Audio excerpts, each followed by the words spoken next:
I wasn't even supposed to be at the shelter that day. I'd gone in to drop off some donated food, blankets, cans, the kind of thing you do when you feel guilty about having a warm house and a full fridge. I was going to be in and out in 10 minutes. I had plans. I was definitely not there to adopt a cat. And then I walked past the black cat row.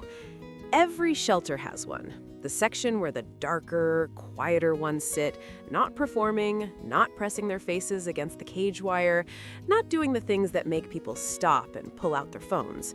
Just sitting, waiting, being overlooked by everyone who came in looking for something that felt a little easier to fall in love with.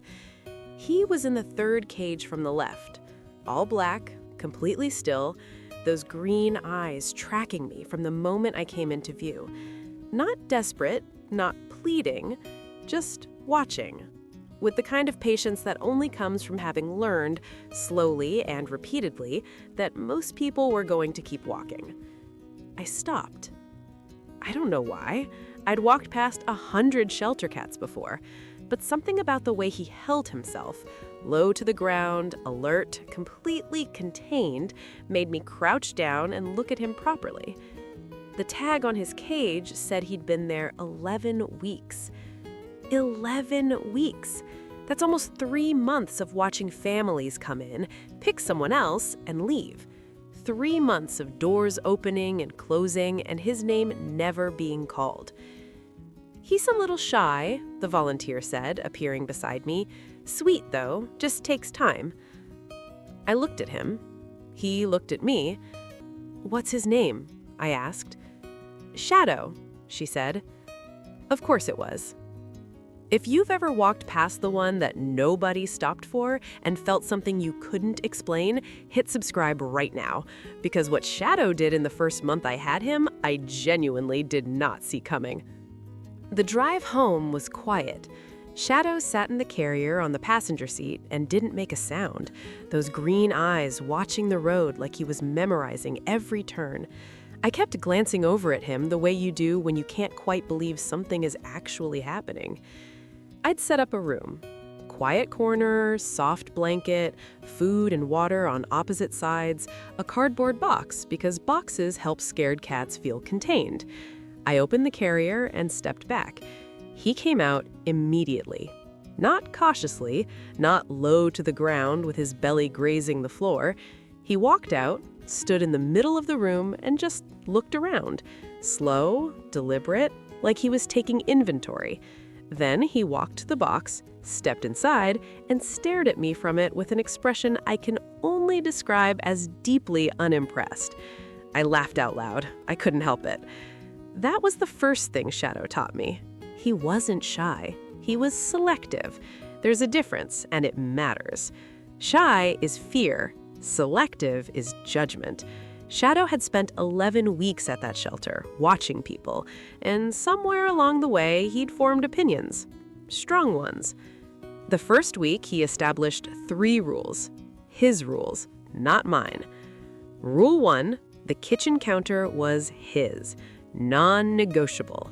I would come downstairs in the morning and find him sitting directly in the center of it, green eyes daring me to say something. I said something. He blinked slowly and stayed exactly where he was. Rule 2, 3 a.m. was his preferred hour for full-speed laps around the apartment. I would lie in the dark listening to him thunder from one end of the place to the other until whatever invisible thing he was hunting was sufficiently defeated. Then silence, then sleep. His, not mine. Rule 3, my laptop was his. Every time I sat down to work, Shadow would appear, walk directly across the keyboard, and fold himself onto the trackpad with his back to the screen. I started working around him. It was easier than arguing with 11 weeks of accumulated opinions. I'd been told black cats were bad luck. I grew up hearing it, the superstition that follows them everywhere, the reason they get overlooked at shelters, the reason his cage had that 11-week tag, while the orange kittens 2 rows over were gone within days. People have been told a story about black cats for so long that they've stopped noticing they're still telling it. Shadow was the least unlucky thing that had happened to me in years. By week 3, he'd started following me from room to room, not loudly, not demanding anything, just appearing in doorways, at the edge of the bed, at the corner of whatever room I happened to be in, with that same watchful, green-eyed presence. Like wherever I was, that was the place worth being. One night, I was sitting on the kitchen floor. Don't ask, it had been a long day. And Shadow walked over, stepped onto my legs, turned one slow circle, and sat down, pressed his full weight against my stomach, closed his eyes. I sat there for a long time, long enough that my legs went numb and I didn't care. That was the moment. Not dramatic, not cinematic, just a black cat with green eyes deciding that my lap was the correct place for him to be, and settling in with the absolute confidence of someone who had always known this and was simply waiting for me to catch up. And here's the part I keep coming back to, because people always end up on one side or the other. Some people will tell you that overlooked shelter cats are overlooked for a reason, that 11 weeks is information, that if a cat hasn't been adopted in nearly 3 months, there's something you're not seeing yet, something that will reveal itself later when you're already attached, and it's too late to be objective. Other people will tell you that the ones who get passed over aren't the problem ones, they're just the ones who needed a specific person, that 11 weeks isn't failure, it's just waiting for the right door to open. So I want to know, which side are you on? If you'd been standing in front of Shadow's cage that day, 11 weeks, all black, sitting perfectly still, would you have stopped or kept walking? Drop it in the comments right now. I read every single one. Shadow still sits on the counter every morning, still runs laps at 3 a.m., still takes over my laptop like it was built for him, which, at this point, it might as well have been. He sleeps at the foot of my bed every night, curled so perfectly round he looks like a small piece of the dark. I reach down sometimes and he lifts his head just enough to confirm I'm still there, then puts it back down. I think about that tag sometimes. 11 weeks.